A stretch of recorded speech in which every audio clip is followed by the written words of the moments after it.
እኛ በእድሜ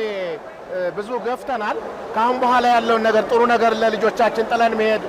ስለሚገባን ከዚህ በፊት ያሉ ትርክቶችን በደል የሚለውን ነገር ወደ ኋላ ትተን አዲስ መሰረት ጥለን ብናልፍ እቺ አገር የተሻለ ደረጃ ላይ ተደርሳለች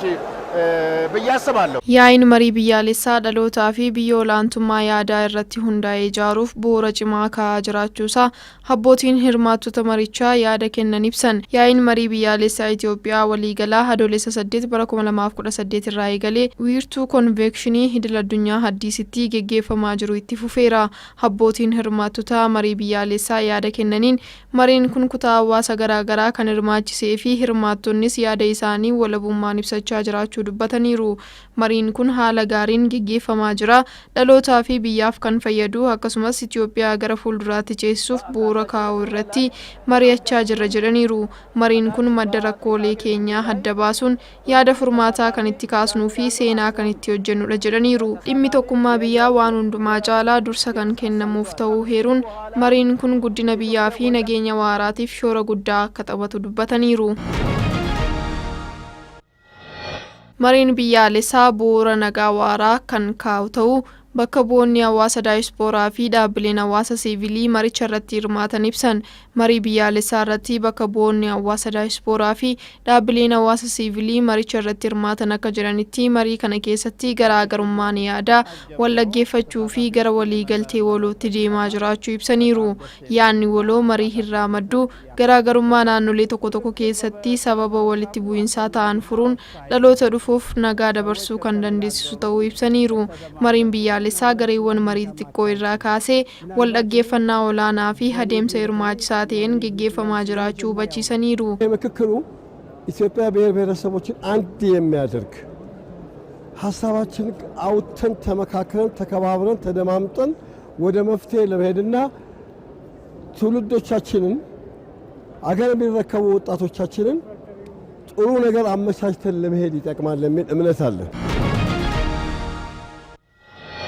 bulchiinsa magaalaa Baateetti haala nageenyaa fi tasgabbii waqtaawaa irratti mariin uummataa bal'aan geggeeffameera. Mari'attoonni marichaas qaamolee nageenyaa naannoo fi raayyaa ittisa biyyaa waliin tumsuudhaan nageenya eegsisuu fi wantoota sodaa nageenyaa uuman ittisuuf qophii ta'uu isaanii ibsaniiru. Ajajaan raayyaa ittisa biyyaa kutaa waraanaa 202ffaa Brigadier General Isheetuu Mangistee gama isaaniitiin raayyaan ittisa biyyaa gaachana uummataati. Uummannis nageenya isaa ofiin eeggachuuf hirmaannaa taasisuun caalaatti cimsuu qaba jedhaniiru. Kantiibaan magaalaa Baatee Obbo Abduu Ahmed qaamolee dhimmi ilaallatu hunda waliin ta'uudhaan nageenya magaalaa Baatee amansiisaa gochuuf carraaqqiin taasifamuu cimee kan itti fufu ta'uusaa mirkaneessaniiru. Bulchaan olaanaa bulchiinsa sablammii Oromoo Obbo Ahmed Alii seera maleessummaanii fi finxaalessummaan guddina keenya waan gufachiisaniif hawaasni qaamolee nageenyaa cinaa dhaabbachuun nageenya naannoo isaa eeggachuu qaba. Nageenyi deeggarsaa fi tumsa qaamolee hundaatiin mirkanaa'aa jedhaniiru.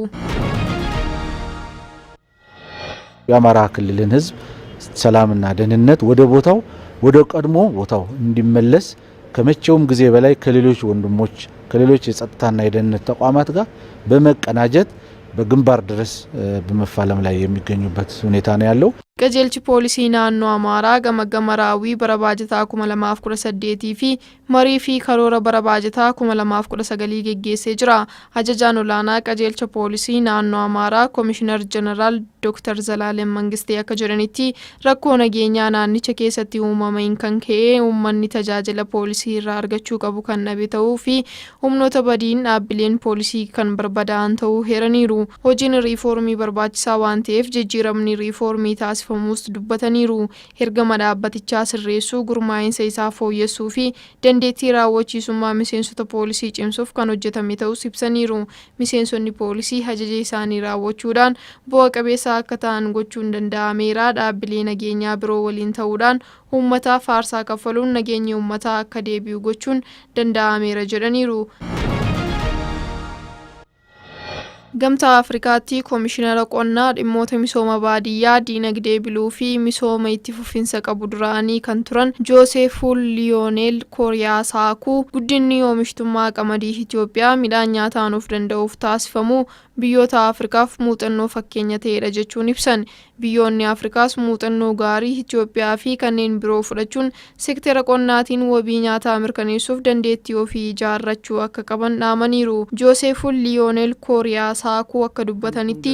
Afrikaan qonna dabalatee dandeettii oomishtummaa fi of danda'iinsa nyaataa cimsuuf abdii fi qabeenya misoomaa bal'aa kan qabdudha. Haaluma kanaan abdii guddinaa fi badhaadhina Afrikaa gara carraatti geddiruun fayyadamummaa waliigalaa lammiilee mirkaneessuuf oomishtummaa qonnaa guddisuun akka barbaachisu eeraniiru. Dandeettii fi qabeenyi oomishtummaa qonnaa Afrikaa wabii nyaataa Afrikaanotaa dandeettii ofiin uwwisuudhaan of danda'uuf dandeessisu qindoominaa fi tattaaffii waliinii kan gaafatu ta'uu ibsaniiru. It is impressive with the green legacy, and even when you look at the infrastructural, because I came in 2017 here in Ethiopia.